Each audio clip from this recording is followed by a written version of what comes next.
3 ways LSU keeps its recruiting class together right now. Locked On presents The Portal, the daily podcast covering college football recruiting and everything NIL. Part of the Locked On Podcast Network. Your team every day.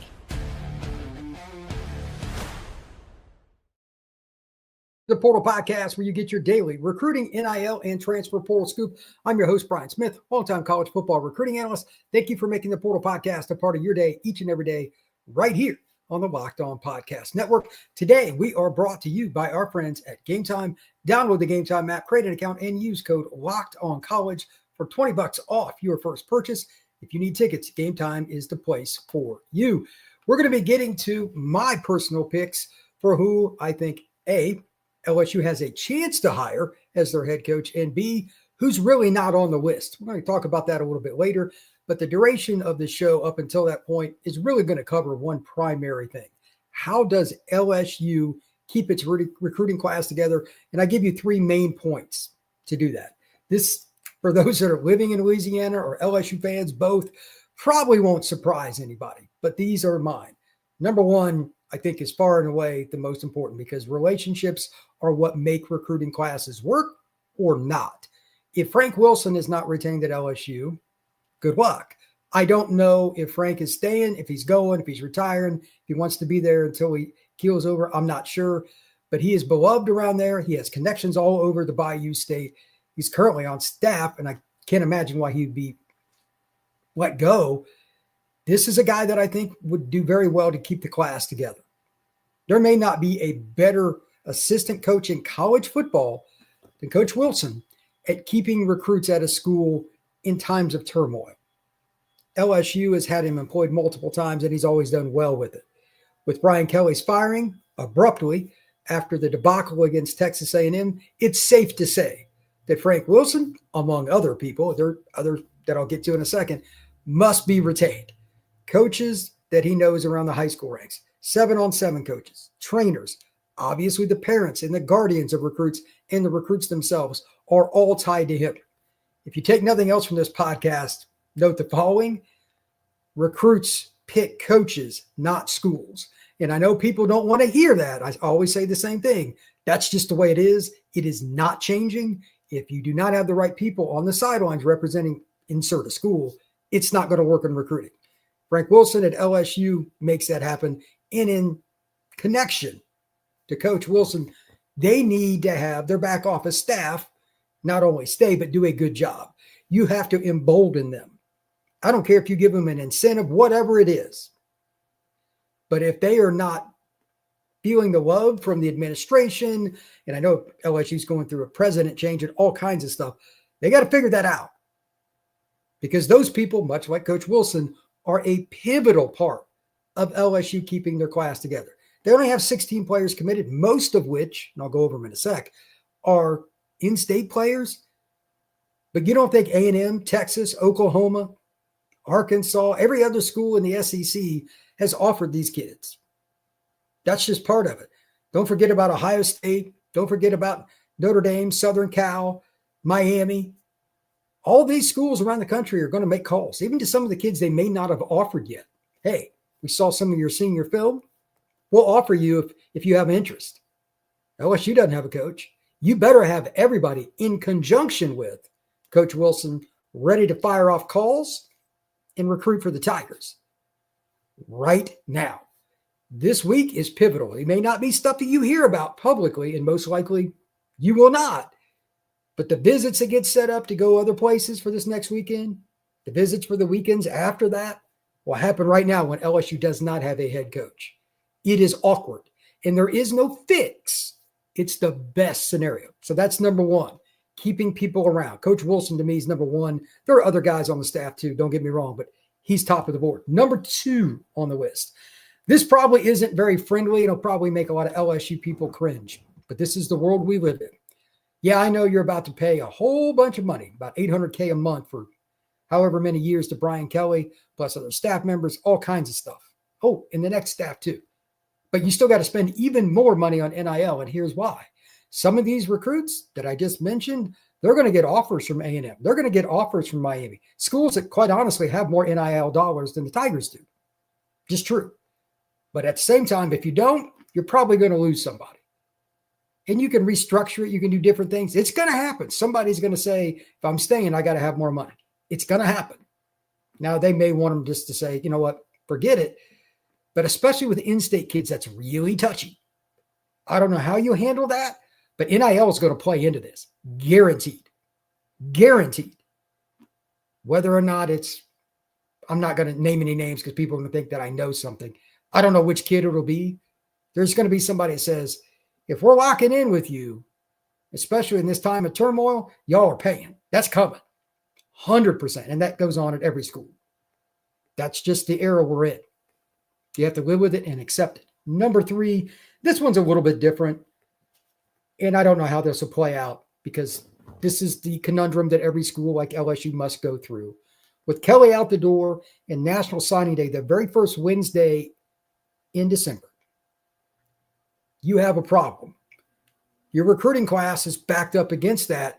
Your last game is that weekend prior. They play at Oklahoma on the 29th. How is that going to go? You're not going to have your new coach more than likely. I guess you could hire James Franklin. That's one possibility. Or some coach that's from the NFL or something that got fired, something of that nature. But otherwise, you're waiting on a coach. So how does that work?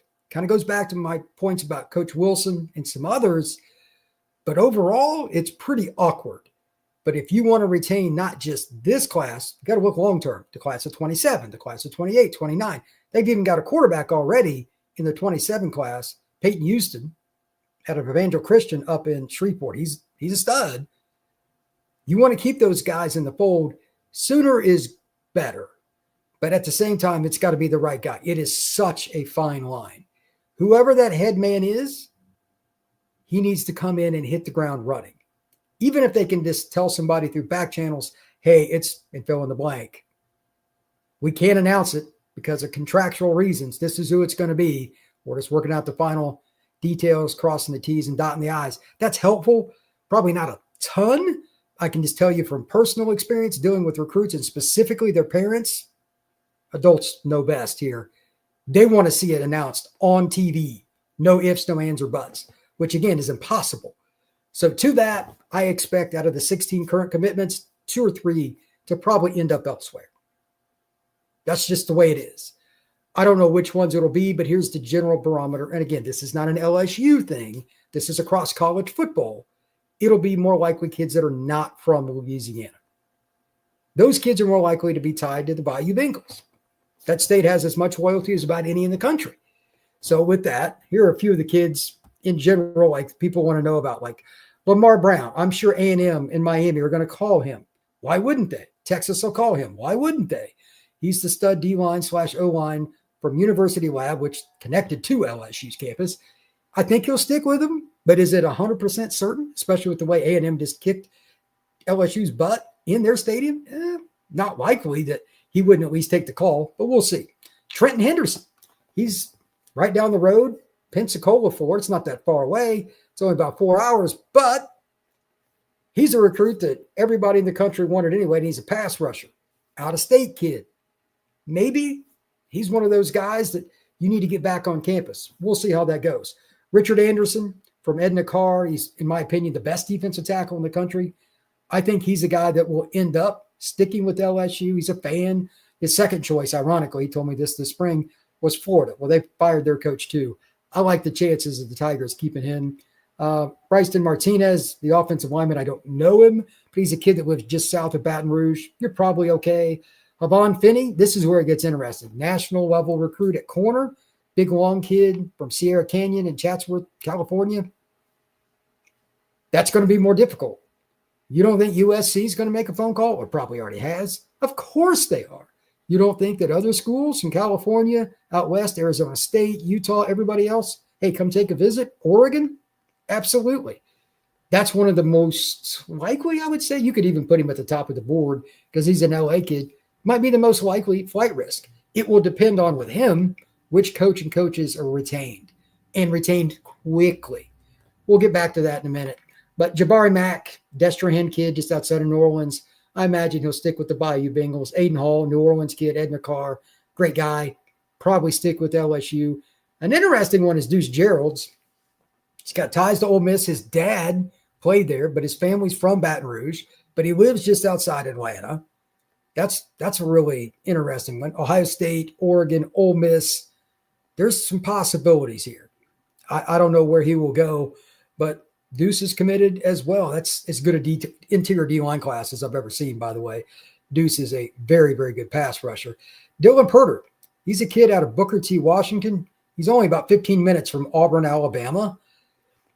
I'll be curious to see if the safety sticks with the Tigers, and much like any other kid, it'll depend partially on the assistant coach, which ones are and are not retained. No idea what's going to happen there, but that's a really good player. And just overall, any kid from out of state, DeAnthony Lafayette, he's from Lake Nona High School. It's on the south edge of Orlando. He's a pass rusher. Maybe he is, or maybe he isn't going to take visits, but he's an out-of-state kid. It's a little bit less likely. When we come back, I'm going to break down my coaching list, who I think LSU should look at. Guys that I think are already off the board, though, is what I'm going to start with that. Probably going to tick some people off, but LSU fans need to be realistic. That is next here on the Portal Podcast. Today's show is brought to you by our friends over at Game Time. College football is back, and we shouldn't even be any more blessed than we are, because this has been a fun college football season. I couldn't be more excited about it with the tailgates, the rivalries, all the energy in the stands. There's not quite like college football. But let's be real, getting tickets to your favorite college football game isn't always easy. Endless queues, hidden fees, jumping out at the checkout. I hate that. And it happens all the time. With Game Time, you don't have to worry about that. You can score last-minute tickets at the best prices with no changes at the checkout line. So if you pull up the Game Time app on your phone or your tablet, a few clicks, you can type in LSU or anything else that you want. Find the game, click on it, and you can even see your seat view right there from your phone or your tablet. It's really pretty easy. And to be honest, I'm not the most patient guy, but Game Time has always treated me well. Take the guesswork out of buying college football tickets with Game Time. Just create an account and use code LOCKEDONCollege, $20 off your first purchase. All you got to do is use promo code LOCKEDONCollege. Again, that's promo code LOCKEDONCollege for $20 off. Swipe, tap, ticket, go. Download the Game Time app today. Thank you once again for making the Portal Podcast a part of your day each and every day right here on the Locked On Podcast Network. Please like and subscribe. We're going to be doing live shows every day this week at noon Eastern time to discuss coaching changes, firings, assistant coaches getting promoted, recruits decommitting, transfer portal getting heavy, all of it right here on the Portal Podcast. So here's my list, and I'm going to start off with who's not coming, in my opinion, and I'll explain each one. Then I'll go through 5 head coaches I think they got a shot at, and 5 assistants they should at least look at. And in some ways, I mean, I know a lot of LSU fans expect just a home run hire, but that's not how this works.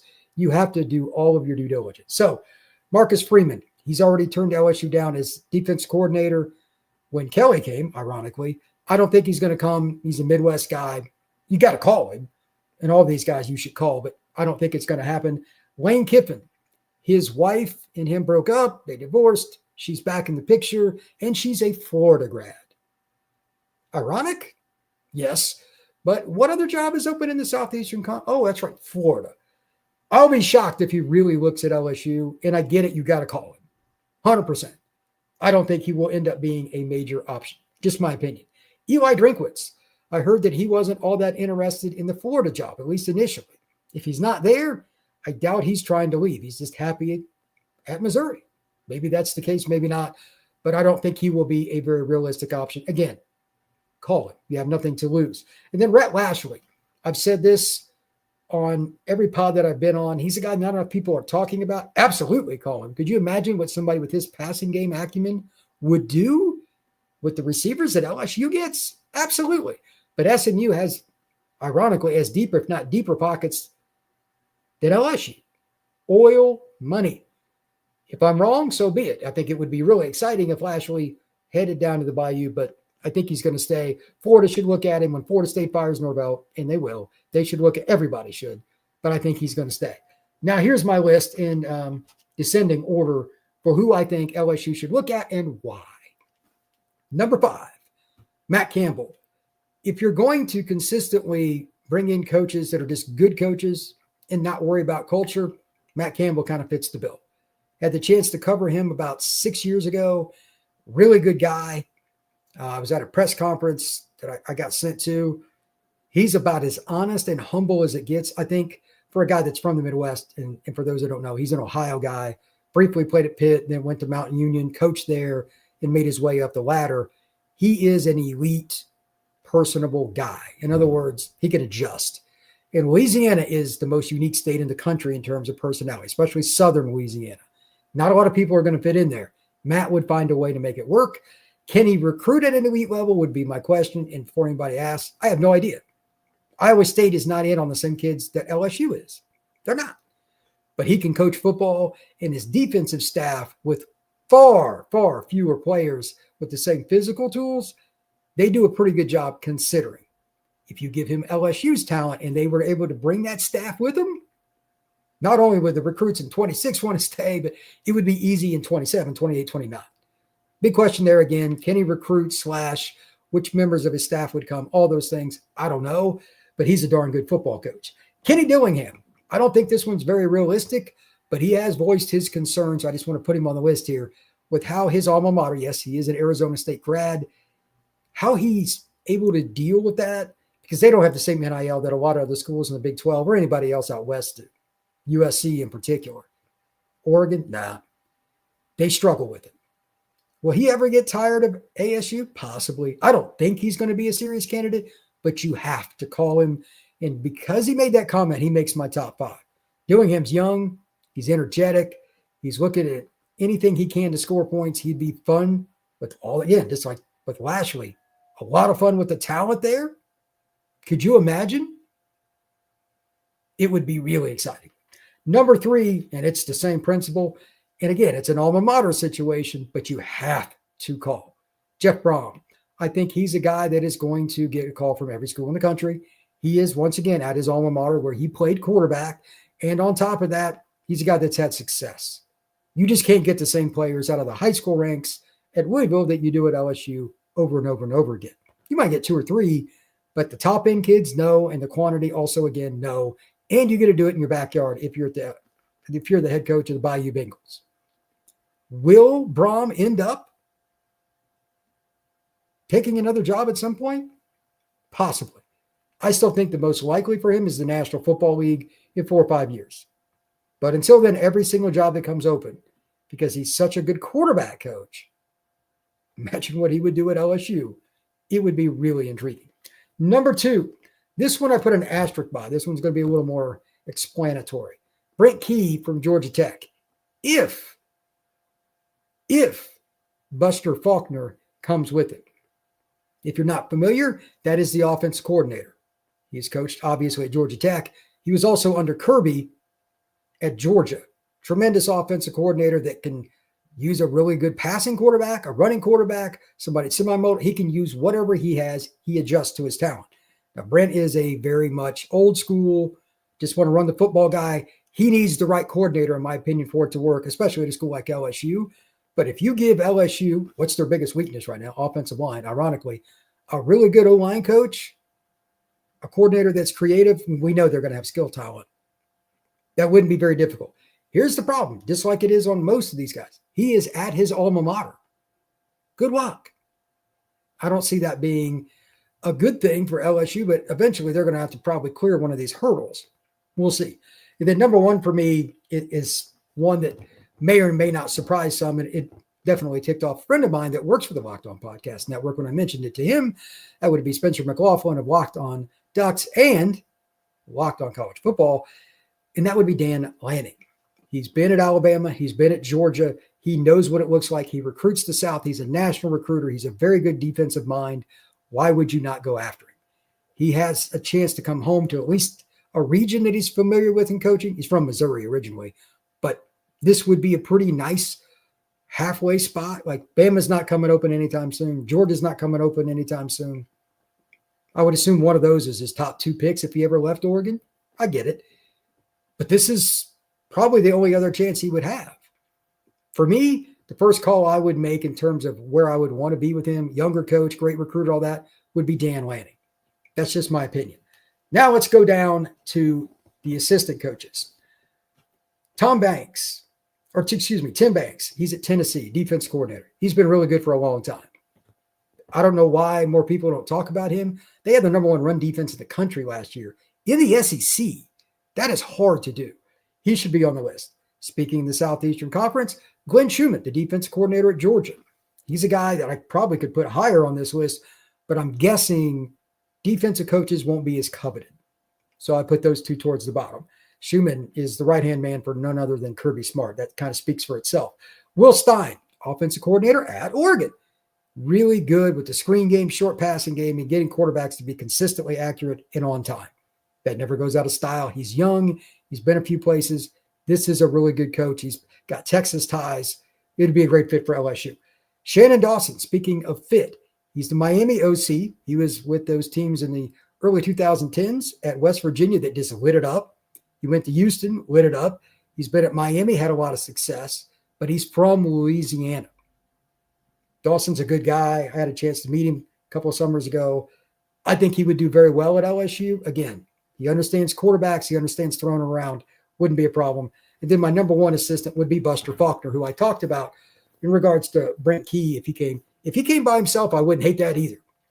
He is a very creative mind, and I think he's somebody that would do very, very well. If he ended up at LSU, they'd score a lot of points. Again, he's coached under Kirby. He's coached under Brent Key. It shouldn't be that rough. So let's see how that goes and kind of figure it out just a little bit in terms of what's next for them over the next 2-3 days. There'll be somebody that comes out and says, my name's in or my name's out. Maybe I'm wrong on Kiffin. Who knows? But there's a lot going on. With that, we got a few comments here in the chat. Let's see. This one's interesting. Raymond, hey, what's going on, man? BK showed he was the problem, not Notre Dame. BK doesn't want to recruit enough. And for those that don't know, I called this a long time ago, 3-4 years. A lot of people did. I'm not the only one. He didn't want to recruit, at least consistently, and it killed him. Sorry, I'm late. I have a slip from the office. DJ, thanks, man. Brian Kelly. Yep, that's right. Brian Kelly got canned. DJ, I just don't see Campbell being successful there. He may not. He's just a really good football coach.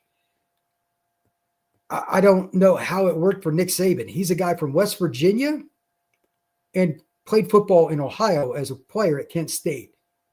Then he coached with the Browns. Then he was the head coach at Michigan State. No ties. He won a national title there. LSU, it's a little easier. Let's keep that in mind. All right. BX, big shot. I like Brom. I think Brom would do very well at LSU. It's one of the reasons he's on my list, no doubt. Did you mention Fran Brown? I like him too. Fran, I think, would be interesting. I don't know if he's recruited much down in that area. He's a heck of an offensive mind, and he's a DB coach, which is ironic. I think he could do well, and his offensive coordinator would come with him. They would do well together. But I don't know if he would fit down there either. That one you could add on to the pile. I certainly wouldn't hate that. It's something to think about. But really interesting circumstance that LSU finds itself in. And I don't know if it's going to be very easy to get past the point of whether or not they're going to accept anything other than an A-list coach. Like, the money matters. For those that don't know, and I assume most do, it's $53 million spread out over between now and the end of 2031. But you got the assistants. Then you got another coaching hire. We'll get into all that here in just a second. I got one more segment that I want to talk about with that contract. This is what LSU needs to do. That's what we're going to talk about next, just for a couple minutes, because it's pivotal. If LSU makes this mistake, or Florida for that matter, it will screw their program royally. Don't make this mistake. That is next here on Locked On the Portal. Today's show is brought to you by FanDuel. The NBA is back, and there's no better place to get in on the action than FanDuel, the official sports betting partner of the NBA. Even if you missed the start of the game or want to ride the hot hand, FanDuel has live bets on everything from who will score next to fourth quarter comebacks. Plus, you can even combine your live bets into a same-game parlay for a shot at bigger payout. It keeps the game exciting, especially when your team's making a late push. Right now, FanDuel is giving new customers $300 in bonus bets when your first $5 bet hits. Head to FanDuel.com to sign up and play your game with FanDuel, the official sports betting partner of the NBA. All right, no more of these 10-year contracts. none for Florida, none for LSU, none for Penn State, none of them. If that means you have to take the up-and-coming coach, do it. No more. No more. It's a terrible idea. If there is a 10-year contract, and you could still do it, it's real simple.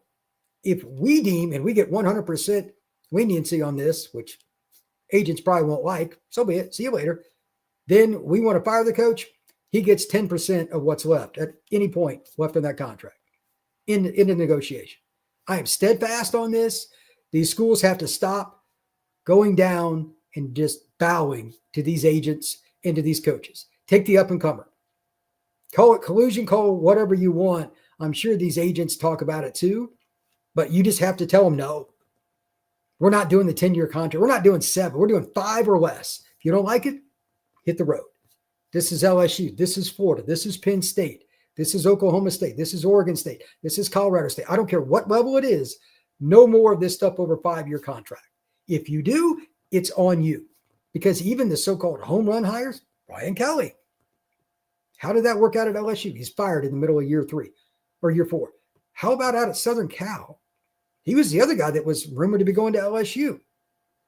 It's not working out real well there either, is it? Good coach. Great. No. Is he winning a national title? No. That's why you can't give these contracts. USC is stuck.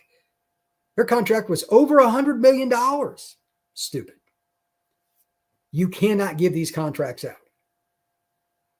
Any school that does, I'm going to have a complete full show rant on what every one of it does, because somebody will still do it. I don't care if it's Kiffin at Florida.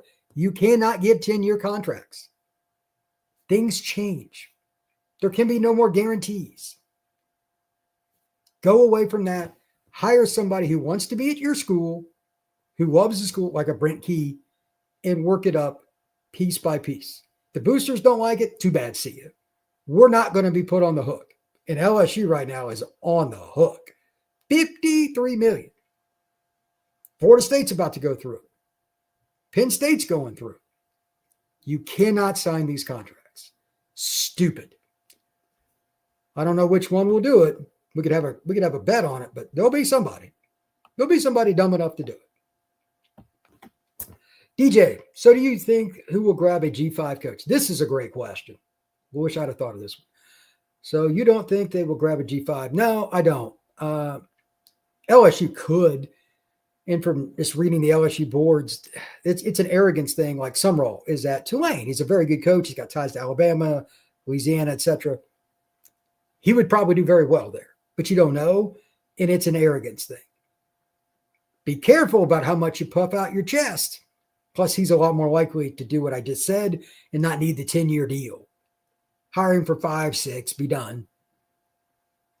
And give him like $7 million, and he would take a lesser buyout and still be a darn good football coach.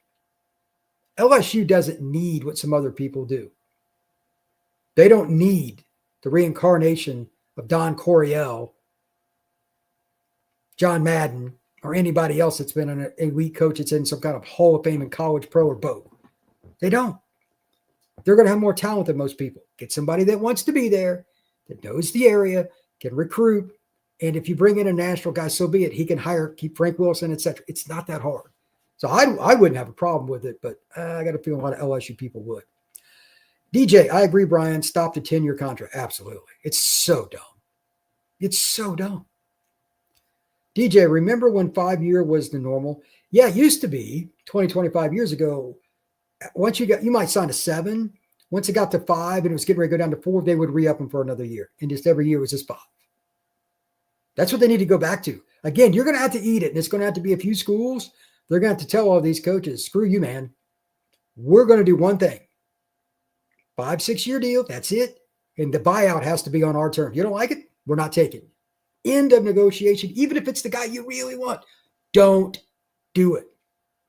Can't be on the hook. Let's see here. Sumrall will get a P4 job next year. I think he quite possibly could. Just as throwing this out there, wouldn't be surprised me if it was Virginia Tech. Wouldn't surprise me if NC State comes open, and I'm hearing that it might. Dave Doran at NC State, that would be a possibility. And there could be others. I mean, if the Auburn job comes open, he was just at Troy before he was at Tulane. That's possible. You never know. Brian, there is a chance Norvell stays if he strings things 3 straight wins, especially Clemson. Look, Florida State's not beating hardly anybody. They might win 1 or 2 more games. That team is not dialed in, brother. If they don't fire Norvell at the end of this season, it is going to be a really difficult time on Locked On Seminoles, the other show that I do. Very difficult. With that, I appreciate everybody stopping in. I will have more updates, maybe even another live show later tonight at 9 or 10 o'clock, just talking about recruits, getting some reactions. It's possible. But worst case scenario, again, every day, it's going to be noon Eastern. We're going to do live shows. Please, everybody, stop in. Please like and subscribe. This has been the Portal Podcast. We appreciate you stopping in. We will see you again very soon.